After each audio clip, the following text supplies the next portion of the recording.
प्रशासनातून तहसीलदार राजपूत साहेब आम्हाला बोलले की मुलांच्या येण्या जाण्यासाठी तात्पुरता आपण रस्ता दिला आहे, पुढे जाऊन तुम्ही अपील करा, त्यानंतर प्रत्यक्ष पाहणी करून त्याची चौकशी करून ज्यांना जिकडून रस्ता आहे तिकडून रस्ता चालू करून देऊ आणि तुमचा रस्ता बंद करून टाकू. सध्या तात्पुरत्या प्रोसेसमध्ये मुलाजाण्यांची येण्याची सोयी म्हणून तात्पुरता 2-3 फुटाचा रस्ता द्या, एवढ्या पद्धतीने ते बोलले. त्या पद्धतीने आता हा रस्ता चालला आहे.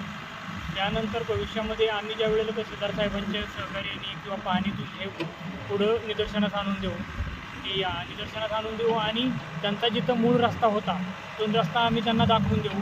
त्यावेळेला ते आम्हाला त्या सहकार्य करतील आणि तो रस्ता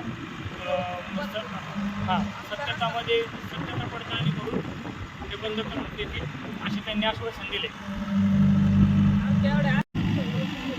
आम्हाला फक्त एवढंच सांगितलं की 2 फुटाचा रस्ता मुलांच्या शाळेसाठी येण्या जाण्यासाठी सत्तर साहेबांनी तेवढी या म्हणून सांगितलं. मी स्वतः पाण्यात आल्यानंतर गाडी जाऊ द्या, ट्रक जाऊ द्या, ते जमणार नाही. आमच्या शेतकऱ्यांची आमची नुकसान होते. तुम्ही अडवणूक करणार का?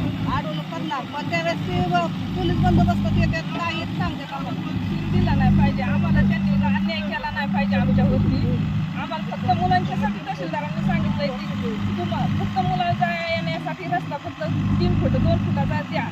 मी आल्यानंतर पाणी केल्यानंतर मी त्यांचा मूळ रस्ता आहे तो रस्ता करून देईल, त्यांना तिकडून जाण्याची तो रस्ता बंद करून देईल असं आश्वासन आम्हाला तहसीलदारांनी दिलेलं आहे.